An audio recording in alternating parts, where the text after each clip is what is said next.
Magnus Carlsen refuses the draw, blundered immediately, and lost very painfully to Vladislav Artemiev in round 7 of the FIDE World Rapid Championship 2025. And then Magnus pulls the cover away that was following him. What do you think about this? Is it a good idea to follow the players when they lost so painfully? And the camera was right into the face of Magnus Carlsen. It was a Norwegian camera, but Magnus pulled it away. And let's see what happened in this game to Magnus Carlsen. Round 7 of FIDE World Rapid Championship. Magnus is playing with the black pieces, but felt a need to win this game because Artemiev, starting this round, was half a point ahead of all of the field, including Magnus Carlsen. So Magnus is somehow in a must-win situation. And Artemiev kicked off with the queen's pawn move, d5, and we have the queen's gambit, e6. Knights are jumping out, and Magnus just plays c6. He doesn't want to play bishop e7 and main lines. He just plays c6, e3, opening up the diagonal for the bishop. Magnus just brings the knight to d7, queen c2, developing the queen into this nice square. We have b6, trying to fianchetto to the bishop from here or putting it on a6. White just takes on d5, and after he takes d5, he puts the bishop on d3. Bishop to e7, developing castle, and bishop to b7. Black is ready to play some c5 and complicate the game in the center. White plays e4. He kicks off first in the center, and he opens the center. And after this, Black doesn't take on e4 because after that, bishop takes e4, attacking c6, and you cannot castle because there is bishop takes h7. So in the game, Black just simply castles. So now if you take on f6, I have knight takes f6. But White plays knight d5. He starts an attack.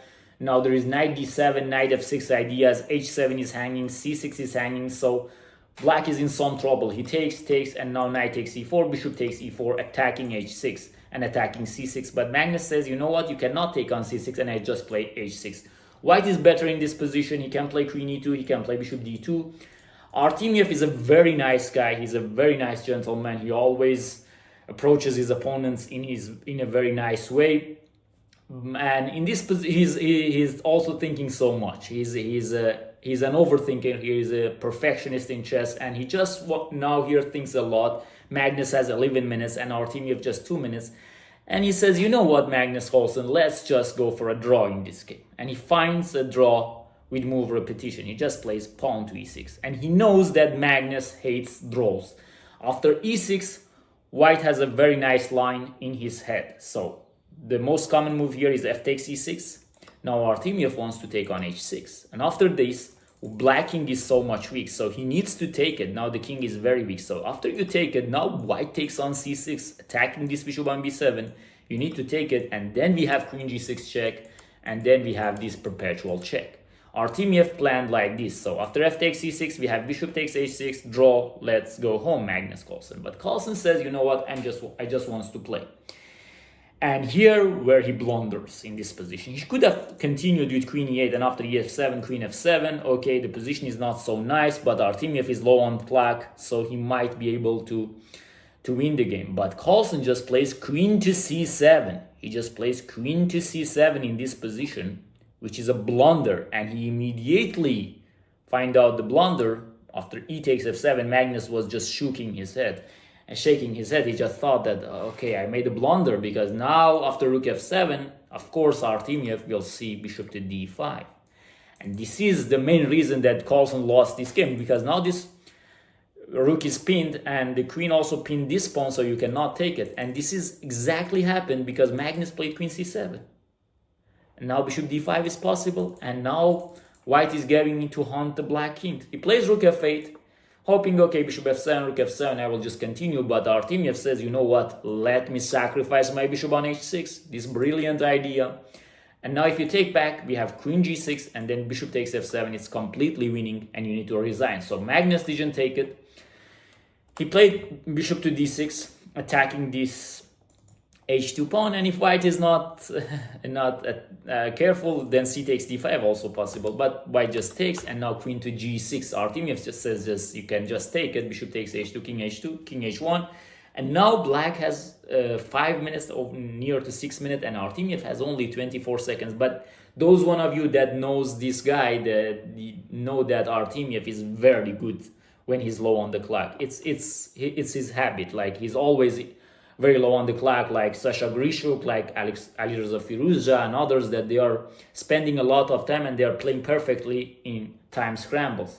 Magnus just comes back to protect this square, but white just plays rook a e1, preparing this f4, pawn to c5, opening up this bishop diagonal. So Magnus is trying to have some chances. F4, bishop d6, and he will get some chances in this game. After rook e8, he just plays bishop f8, rook to d1, which is a mistake. In this position, bishop g5 just wins the game. White is an exchange up, attacking on the king, but Artemiev just goes for this. And after rook f6, he plays another brilliant move. And here Magnus just thought it's over. He was just shaking his head. He was just thinking, okay, it's over. Because rook g6, of course, you're going to be checkmated. The rook is blocking the king's escaping square away, so white is going to checkmate black. But in this position, it's not actually lost. Magnus sacrificed the bishop out of desperation, but he has this move, bishop to c6, and it's a very nice move. And it attacks this rook. You can sacrifice your queen, but it's not over. And black can run away this time from g6, and it's draw actually. Of course, it's still much better. And after this, white is perhaps winning in a queen endgame, like in this position. Perhaps white is winning in this queen endgame. Who knows? Maybe not winning, maybe winning. But black has still some chance, especially for Magnus. He can survive some kind of positions like this. But he just didn't saw this, and he was thinking that it's lost. He just took on g2, Artemiev took back. And after rook takes h6, king to g1, it's completely lost.